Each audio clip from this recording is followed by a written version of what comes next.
All right, part three of this response to my own video yesterday, the SAVE Act. Lots of great questions coming through. I meant to go listen to what I said yesterday because I do think I probably said some incorrect facts, so I apologize.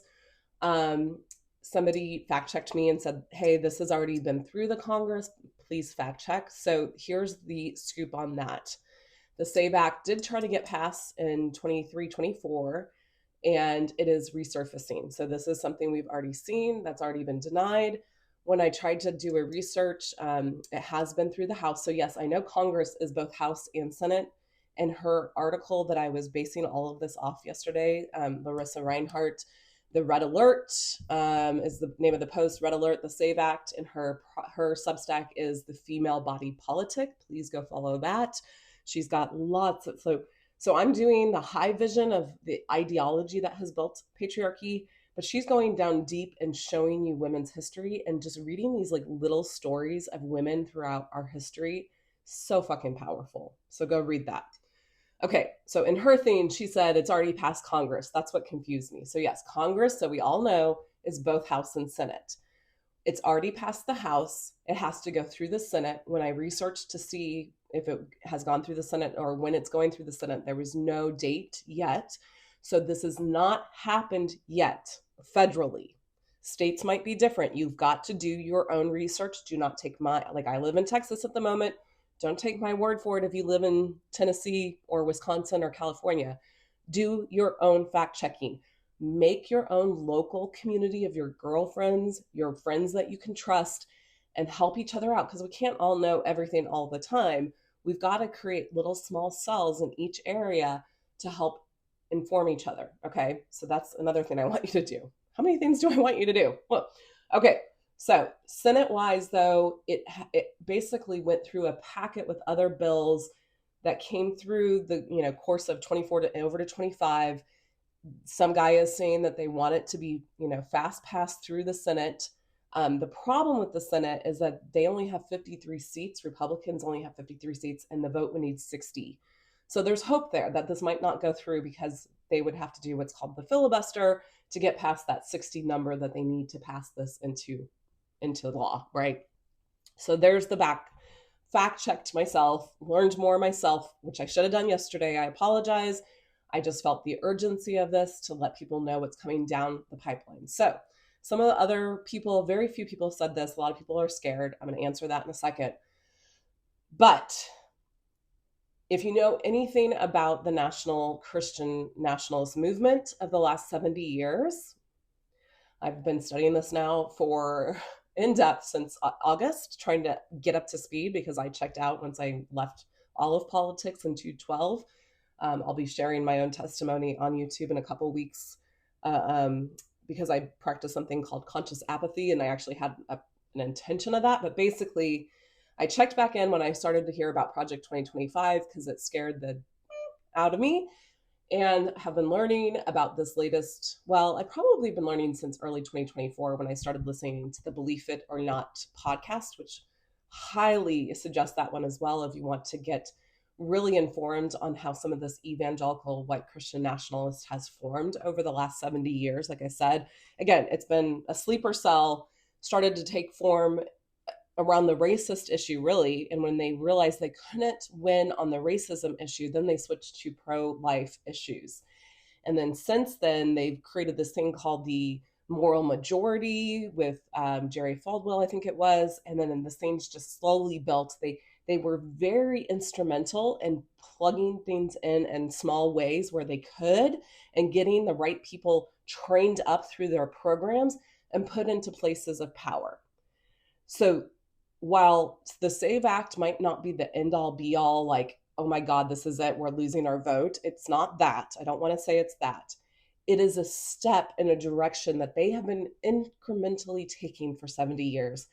And these are the type of things that we haven't been alert or awake to, me included, that we have to start waking up to. Because if we stop them now, then we're not going to get to Roe versus Wade, right? If we would have stopped them if we would have seen what they were doing and had this mass grounded, breathing lioness awake, then they wouldn't have been able to pass Roe versus Wade, which actually now that I've learned, doesn't go far enough for reproductive justice, but that's another episode.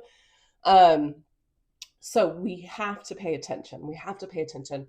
Don't go, oh my God, oh my God. Again, go back to my first 2 episodes in this series.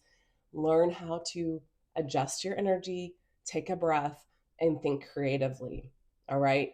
So, from my research to answer some of your questions, it looks like I couldn't get the bill itself. I couldn't find where to get the bill itself. So if somebody has that, then please forward that to me.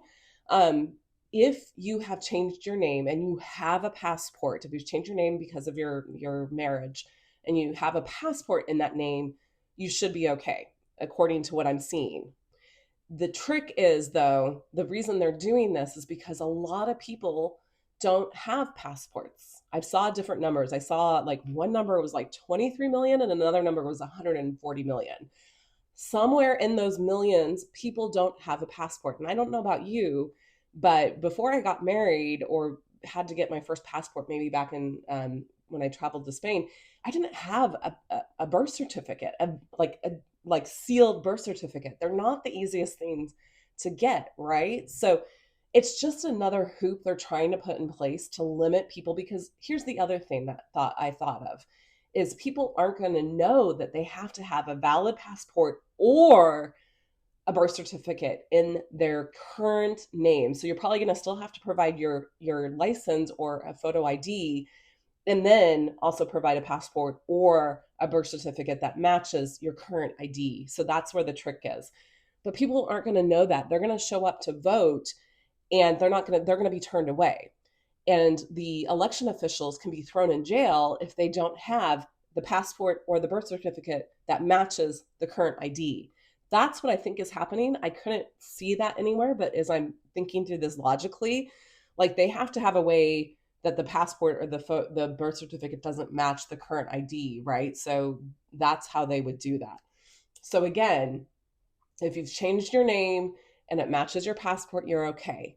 It's when people don't have a passport or can't get a passport or birth certificate in their current name, such as transgender people that have changed their names. I don't know how to answer that question. I'm not a lawyer. I don't have all that information yet, but I will work on still trying to get that answer. But please take responsibility and do your own research and see what you can do so you safeguard yourself for this. That's what we need to do. So if they are able to get this through, we're ready. That's what we need to be thinking about, not freaking out that it's going to happen or not going to happen or whatever, but taking the steps so that we are prepared not to lose our vote. Okay. So let me see. The other thing is, if you move or you do change your name, you're going to have to show up in person to re-register to vote. So that's the other thing. Like, say I moved from Tennessee to Texas a couple of years and I didn't need a license, so I don't go get my license. And usually when you license, you re-register to vote in that state, right? And I don't do that. I show up to vote and I'm not registered, right? Well, anyways, you can see where this gets really, really complicated. They're going to try to take it away from doing it online and make it be in person so that it just slows down the process and takes away all the technology, the gains that we've had in this. There is not, from what I can tell, again, a lot of these are left-leaning sources, there's not a lot of non-citizen voting fraud anyways happening. So again, this is just a way for them to avert the 19th Amendment, trying to get rid of that and trying to take away votes from people, which again, I think it's going to backfire on them, which is great. So let them do it, because it's going to wake up the fucking sleeping lionesses, like I keep saying, and lions. And we're not going to lay down and take this quietly. All right, so go do your research. Join me on Deconstructing Patriarchy on YouTube and Substack. Take the steps to educate yourself. You're going to feel better, starting with my education. And then branch out, because I share a lot of other people's education as well. But it's going to make you feel so much better. Please just take that step for yourself. Do that loving kindness towards yourself this weekend. Take the time to watch the videos and the education that I've shared on YouTube. It'll take you an hour at most, and then you can breathe a lot easier. All right, so much love till next time. Bye.